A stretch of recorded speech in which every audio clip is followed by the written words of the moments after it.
자, 이제 우리가 이제 소설을 이제 많이 해봤기 때문에 아니, 이제 많이 읽었지. 우리 주원이가 소설을 많이 읽었는데 이제 지금까지 이제 소설을 감상하는 차원에서 했고 이제는 그 소설을 문제를 해결해야 돼.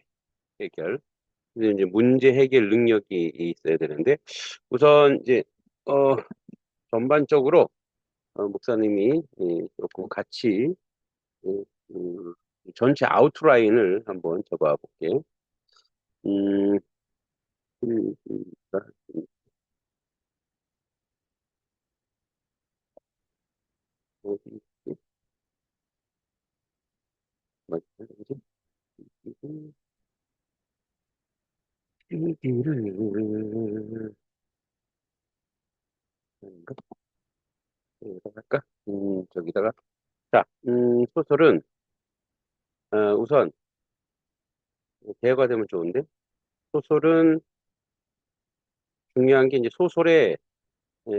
소설의 3요소가 있어. 소설의 3요소. 뒤에 나오는데, 한번 그대로 쭉 적어볼게.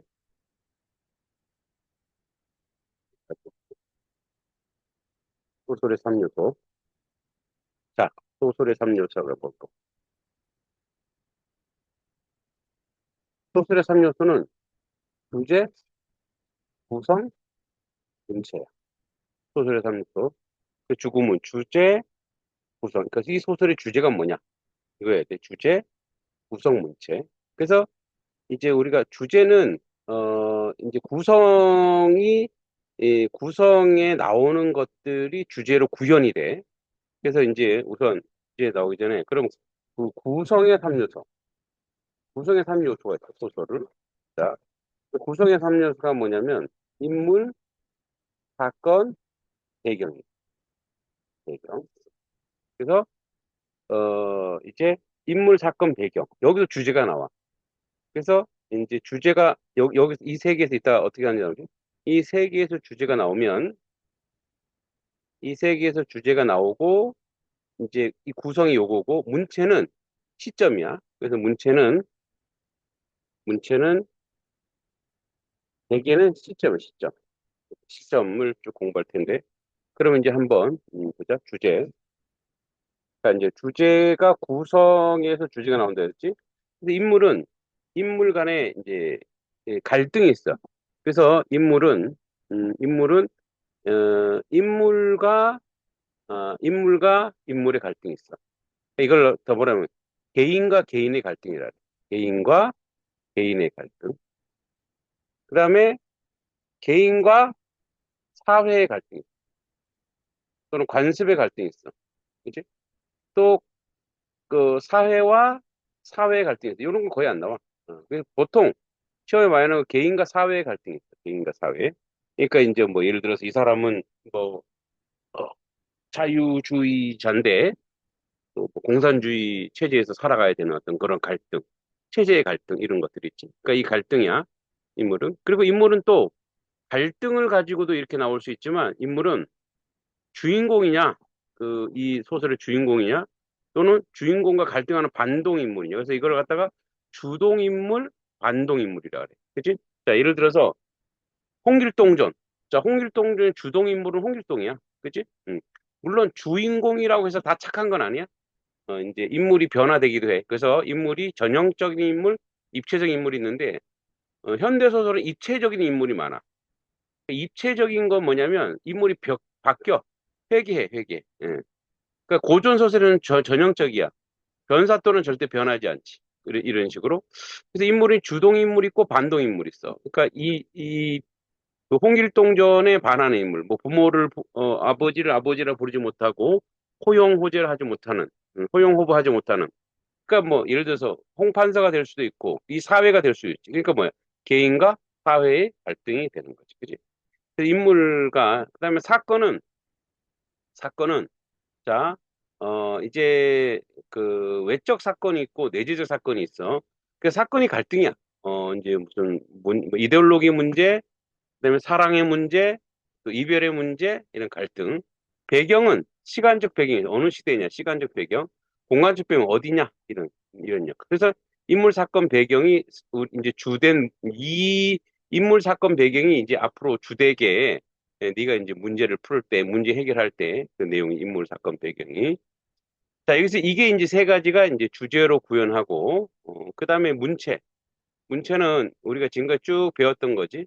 그래서 배웠던 것 부분이기 때문에 예를 들어서 이제 시점이야. 보통 우리가 이제 아까 얘기했던 시점이래, 시점. 어, 그래서 자, 시점인데 그래서 1인칭 있어, 1인칭. 1인칭 주인공, 1인칭 관찰자. 그러니까 주인공은 내면심, 자기만, 그러니까 이 사람은 한계가 있지. 내 얘기만 할 수 있어. 내 얘기만 할 수 있고 내 마음만 얘기할 수 있어. 1인칭 관찰자는 뭐냐면 내 마음도 이것이지만 그러니까 내가 이제 주인공이 아니야. 내가 관찰자야. 어떤 주인공을 내가 관찰만 하는 거야. 그치? 응. 그 사람의 내면 심리 몰라. 그다음에 3인칭 관찰자 또는 3인칭 전지적 작가 시점이 있어. 이건 전지적 작가 시점은 신의 능력으로 다 보는 거야. 신의 다 봐, 다 알아 그 사람은.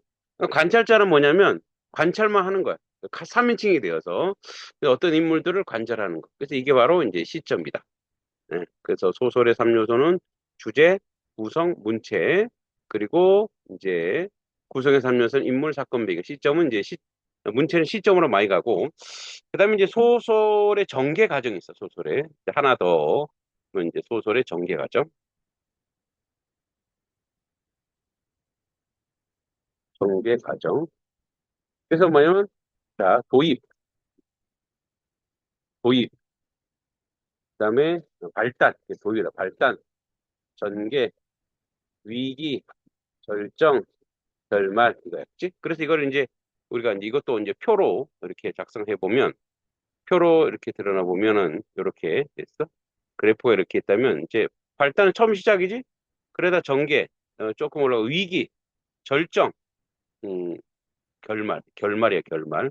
그런 식으로 그래서 소설이 이렇게 갔다가 이렇게 하강으로 떨어지지, 그지? 이렇게 갔다가 그래서 소설이 이런 구성을 가지고 있다. 기억해 두면 돼. 이제 이게 소설이 가장 기초적인 개념이야. 이런 기초적인 개념을 먼저 공부해 두고 우리가 앞에 아까 얘기했던 것들을 한번 차근하게 자, 그러면 이제 어, 보면 자, 현대 소설이란 무엇인가? 그래서 현대 소설은 말 그대로 현대에 쓰인 소설이지만 학교 국어에서 말하는 현대 소설은 단순히 시대만을 뜻하지 않아요. 주로 개인의 삶, 그죠? 사회의 모습, 인간의 심리, 갈등, 관계, 비교, 리얼리티, 현실감 있게, 리얼리티가 있어야 돼. 그래서 이제 뭔가 소설이 뭔가 이 사회를 고발해야 돼. 현실감 있게 나오는 현대 소설이라고 한다. 자, 문학적으로 말한다. 그래서 소설은 이야기를 통해 삶을 보여주는 문학입니다. 그중 현대 소설은 특히 인물의 마음, 현실의 문제, 일상 속 갈등을 섬세하게 드러내는 경우가 많습니다. 예를 들어서 이런 질문 던져. 사람은 왜 외로운가? 그죠? 인간의 고독에 대해서 다룰 수 있죠. 사람 왜 가족은 왜 갈등하는가? 이제 가족 간의 갈등을 이야기할 수 있죠. 사회는 개인이 어떤 영향을 주는가? 사회가 이제 그러니까 국가가 개인에게 피해를 줄 수도 있지. 그지? 또 한 개인이 사회에게 어떤 부정적 영향을 줄 수가 있죠. 그죠? 이런 것들. 인간은 어떤 선택을 하며 살아가는가? 이런 현실적, 우리의 삶의 문제, 현실의 문제를 다루는 것. 이 현실의 문제를 다루는 것을 갖다가 우리가 보통 현대 소설이다. 이렇게 표현합니다. 자, 그래서 현대소설은 단순히 무슨 일이 일어났는가 이런 것이 아니라 그 일이 왜 일어났는가. 그리고 그것은 인물과 사회에 어떤 영향과 의미가 있는가. 이걸 묻는 것이 현대소설이다. 그래서 소설의 기본 구성은 아까 했었어요. 인물, 인물, 이야기 속에 나오는 사람입니다. 주인공, 조연, 대립 인물, 그러니까 주동 인물 또는 옆에 도와주는 인물, 그다음에 대립, 반동 인물 이렇게 있습니다. 인물을 볼 때 이렇게 생각해야 합니다. 어떤 성격을 가졌는가? 무엇을 원하고 있는가? 어떤 갈등을 겪는가? 그죠? 이런 게. 그래서 이야기 끝에서 어떻게 변하는가? 자, 이제 국어 시험에서는 인물의 성격, 태도, 심리 변화, 이런 것들을 많이 물어봐요. 그래서 이제 그 성격이 뭐 바로 드러나진 않죠. 직설적으로 드러나진 않죠. 그래서 이제 그런 것들을 이제 바라보는 것. 그래서 이것이 바로 인물의 성격, 태도, 심리 변화를 묻는 거예요. 자, 사건. 인물이 일어난 사건입니다. 사건은 쌓이면서 이야기 전체가 전개되죠. 사건이 쌓이면서. 사건은 보통 이런 흐름으로 가죠. 자, 시작 상황의 제시. 자, 이 사람이 어떤 상황인가, 어떤 환경인가, 이런 것이 제시됩니다. 그 다음에 전개, 문제가 생기죠. 위기, 갈등이 깊어지고 절정, 가장 이제 뭐 전개 과정이야. 가장 긴장된 순간, 결말, 문제 해결 또는 여운을 남깁니다.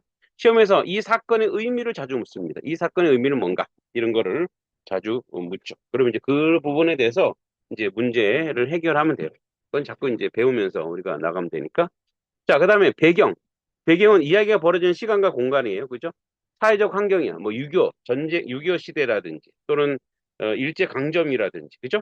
또는 남녀가 헤어졌거나 갈등하는 그런 순간이라든지, 이런 모든 것들, 이런 모든 것들이 이제 갈등이다.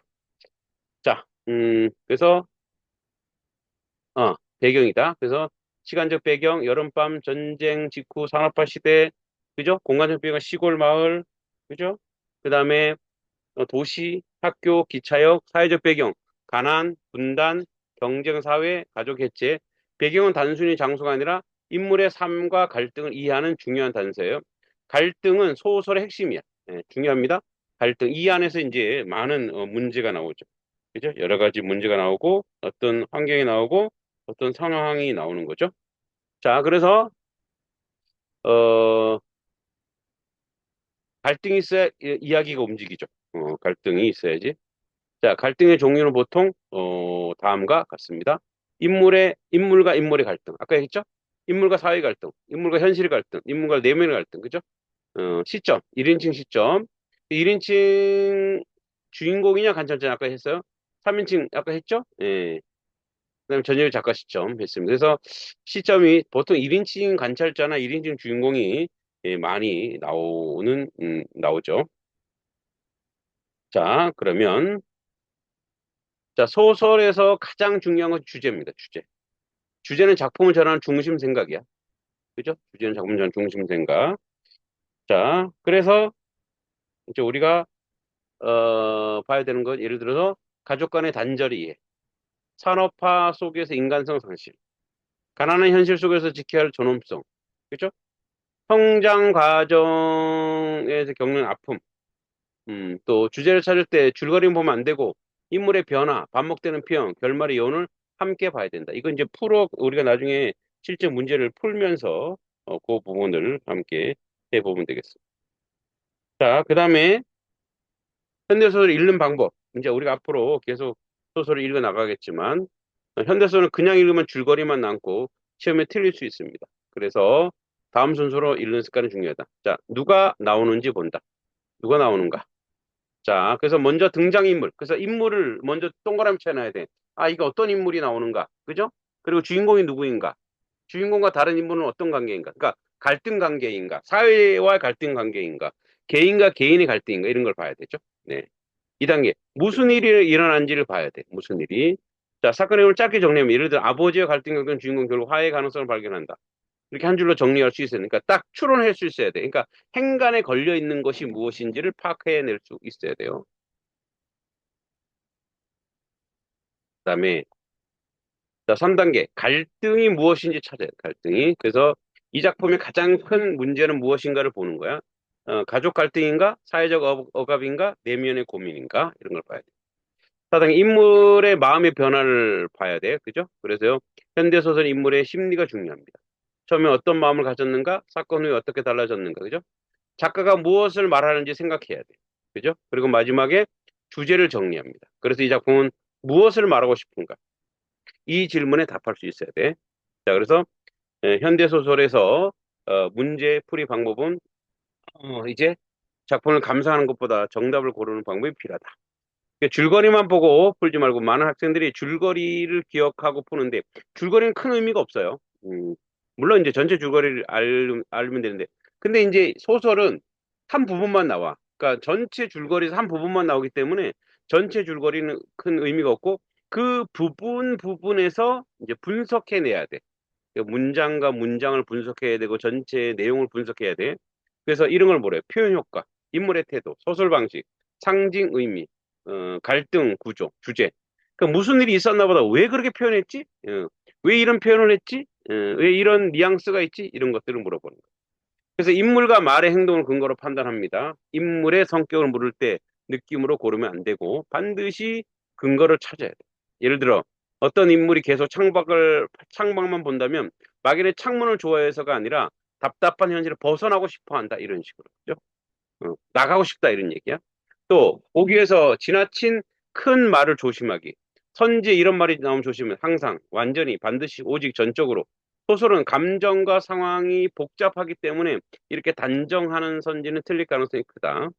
자, 배경과 소재 의미를 생각하기. 비, 어둠, 길, 방, 문, 바람 같은 거 그냥 나오지 않습니다. 예를 들어 비는 슬픔, 우울, 씻김, 길은 인생, 선택, 변화, 그다음에 방은 고립, 내면 단절, 문은 경계, 전환. 이런 상징을 생각하면 문제를 쉽게 풀 수 있습니다. 자, 결말을 중요하게 보기. 결말은 주제를 드러내는 핵심입니다. 화해하는가, 포기하는가, 새로운 희망이 보이는가, 여전히 갈등이 남는가. 결말 분위기를 보면 주제를 찾기 아주 쉽습니다. 자, 현대에서 자주 나오는 표현 방법이 있습니다. 묘사, 인물의 표정, 행동, 배경을 자세히 보여주는 것입니다. 그리고 장면을 생생하게 느끼게 하는 거죠. 대화, 인물 간의 갈등이 드러나죠.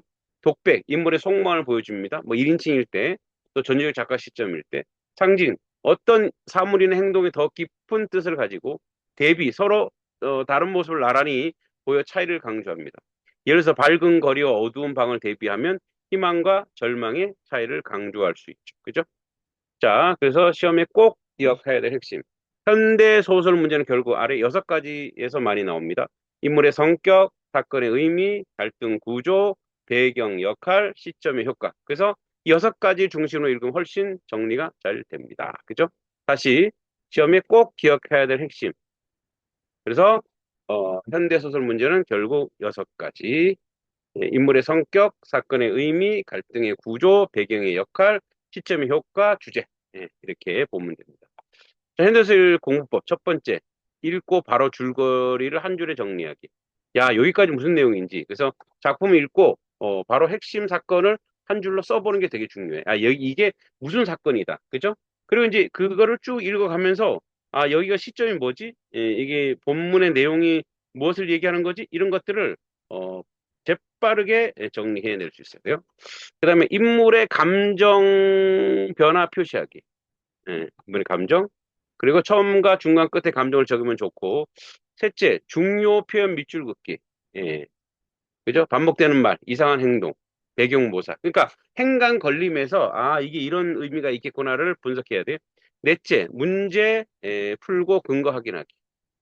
그렇게 정답만 보지만 왜 이게 답인지를 찾아야 돼. 그러니까 내가 정답과 오답의 차이를 이제 잘 끌어내야지 됩니다. 우리가 그러한 배경들을 자꾸만 이제 만들어 가야 중요하죠. 자, 그러면 이제 한번 우리가 이제 뭐 이건 상식적인 건데 이런 걸 한번 풀어봅시다. 자, 현대 소설에서 가장 중심이 되는 요소로 인간 속의 사건을 겪고 갈등하는 대상을 무엇이라고 합니까? 뭐라고 한다고? 인물이에요. 인물. 그죠? 인물. 인물이 그 갈등되는 요소 이런 것들을 또 생각하고 판단하는 거죠. 인물. 그 다음에 소설 시간, 장소, 사회적 상황을 아울러 이런 말을 뭐라 그런다? 배경, 배경이라고 한다. 그다음에 내가 직접 이야기를 준 소설 방식은 1인칭 시점, 1인칭 주인공 시점, 1인칭 관찰자 시점이 있는 거죠. 자, 그다음에 현대 소설에서 인물이 겪는 문제나 충돌을 무엇이라고 합니까? 갈등, 갈등.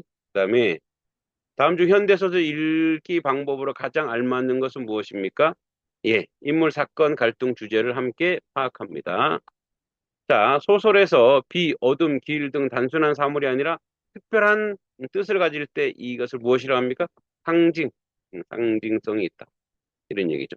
뭐, 예를 들어서 우리가 그, 우리 지난번 옛날에 그거 한번 읽었지? 어, 카프카의 벌레. 진짜 벌레가 된 게 아니죠.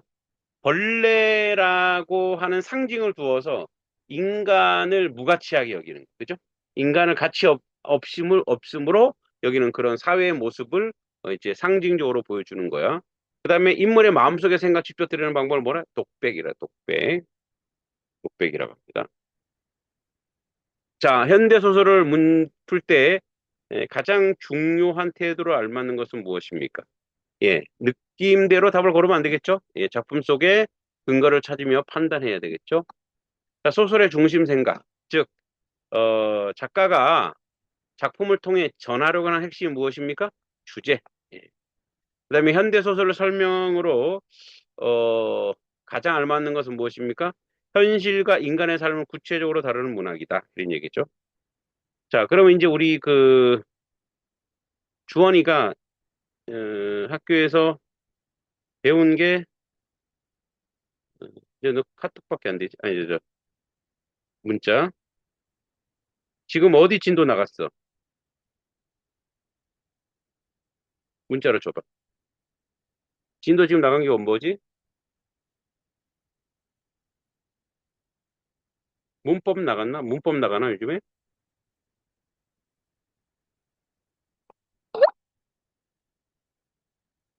일단원. 아, 일단원 하고 있어? 문학으로 소통하기. 아, 내가 사랑하는 사람.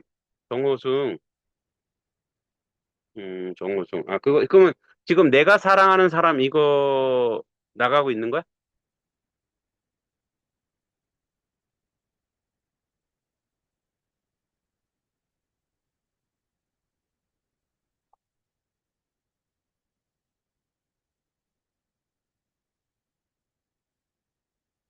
음, 아, 이거 나가고 있다고? 오케이.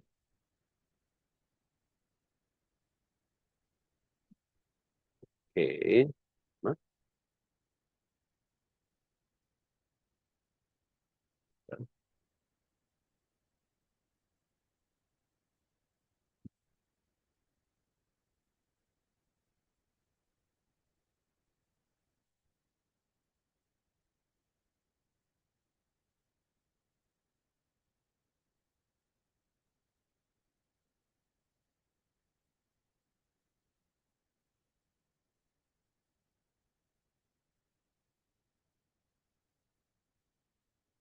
자, 이거 이제 저거네. 그죠? 요거 저거나? 잠깐만.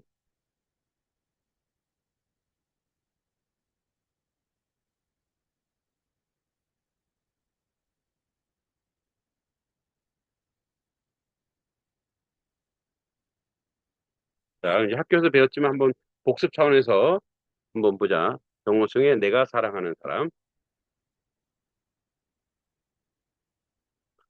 자, 자, 정리해 보면 이런 거죠. 어, 이제 이거는 이제 자신도 아파본 사람이 다른 사람의 아픔에 더 공감하죠. 그리고 슬픔 사연을 겪어본 사람이 또 다른 사람의 슬픔에 더 공감할 수 있는 거죠. 그래서 자, 이게 바로 이제 내가 사랑하는 사람, 그늘 또 눈물을 통해 되게 역설적이죠. 그죠? 그래서 한번 시를 분석해 볼게요. 자, 나는 그늘이 없는 사람을 사랑하지 않는다. 근데 사실 그늘이 되게 부정적이지. 근데 이 시인은 이 그늘을 특수한 상황으로 변경해서 쓰고 있죠. 아픔과 시련. 그늘이 없는 사람을 사랑하지 않는다. 즉, 부정 표현을 반복을 통해서 사용 대상을 이제 드러내는 태도를 강조하고 있죠. 그죠? 그래서 그늘이라고 하는 거, 않는다라고 하는 대단히 부정적인 표현, 부정적인 소지를 사용해서 역설적으로 강조하는 거예요. 그죠? 그다음에 나는 그늘을 사랑하지 않는 사람을 사랑하지 않는다. 아픔과 시련을 모르는 사람이야. 그럼 모르는 사람을 사랑하지 않는데. 왜 그럴까?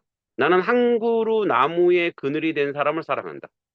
자신도 그늘을 지고 있으면서 남의 그늘까지 사랑하는 존재. 그러니까 남에 대해서 이해와 배려가 있는 사람이죠. 어떻게 보면 따뜻한 사람이에요. 햇빛도 그늘이 있어야 맑고 눈부시다. 그죠? 그래서 햇빛의 가치를 주는 상대적으로 햇빛의 가치가 어떤 것인지 주는 존재가 되는 거죠. 그죠? 자, 그래서 햇빛도 그늘이 있어야 맑고 눈이 부시다. 나무 그늘에 앉아 나뭇잎 사이로 반짝이는 햇살을 바라보면 세상은 그 얼마나 아름다운가. 예. 물음의 형식을 통해서 주제의식을 심화시켜 주는 거야. 그러니까 어 그늘에 앉아서 햇빛을 보면 아름답듯이, 그치? 그늘이 가지고 있는 강점과 장점이 있다라는 거야. 그러니까 그래서 전혀 그늘이 없는 사람을 사랑하거나 좋아하지 않는다는 거죠. 자, 그다음에 나는 눈물이 없는 사람을 사랑하지 않는다.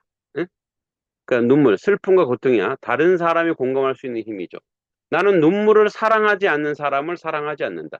진정한 기쁨이나 사랑이 무엇인지 모르는 사람이죠. 나는 한 방울 눈물이 된 사람을 사랑한다. 기쁨도 눈물도 없으면 기쁨이 아니다. 사랑도 눈물이 없는 사랑이 어디 있는가? 자, 사랑의 가치를 드러내는 존재야.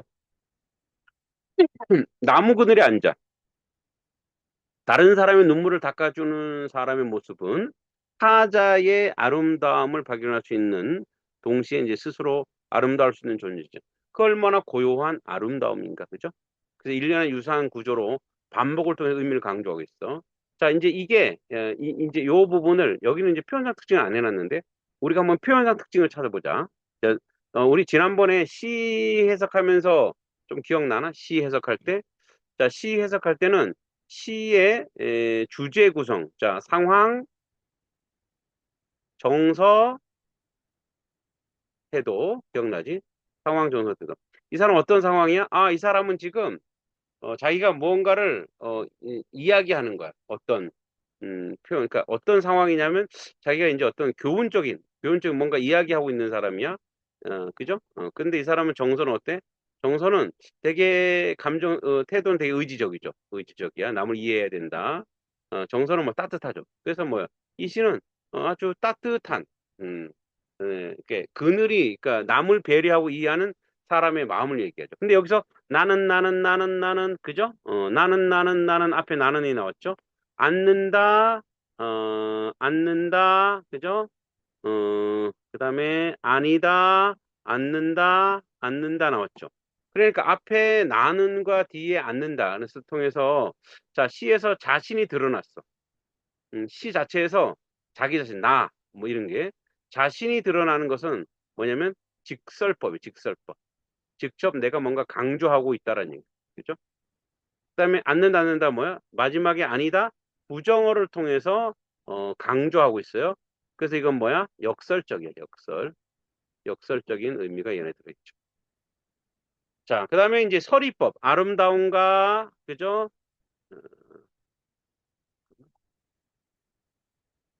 음. 여기다 보면 아름다움인가 서리법도 강조죠, 강조를 해서 쓰는 거예요, 그죠? 그래서 이 사람은 역설적 표현, 서리적 표현을 통해서 또 반복적 표현을 통해서 굉장히 이 시에 대해서 강조하고자 하는, 그죠? 강한 의도가 이 시 안에 들어있다라는 거죠. 아마 학교에서 정리했을 텐데 한 번 더 시는 뭐 그렇게 어렵지 않아요. 쉽게 교훈적이고 그다음에 다른 사람을 배려하자, 다른 사람을 이해하자, 다른 사람을 용납하자, 그리고 어두운 그늘을 이해하자. 요런 배경이 이 시 안에 이렇게 깔려 있습니다. 오케이. 그래서 이제 앞으로 우리가 주원이도 이제 앞으로 문학 즉 수능적 사고와 동시에 내신을 같이 준비해야 되기 때문에 이런 식으로 또 시간 될 때마다 한 번씩 정리해 보도록 할게요. 자, 오늘 여기까지 하자. 수고했고 푹 쉬어. 안녕.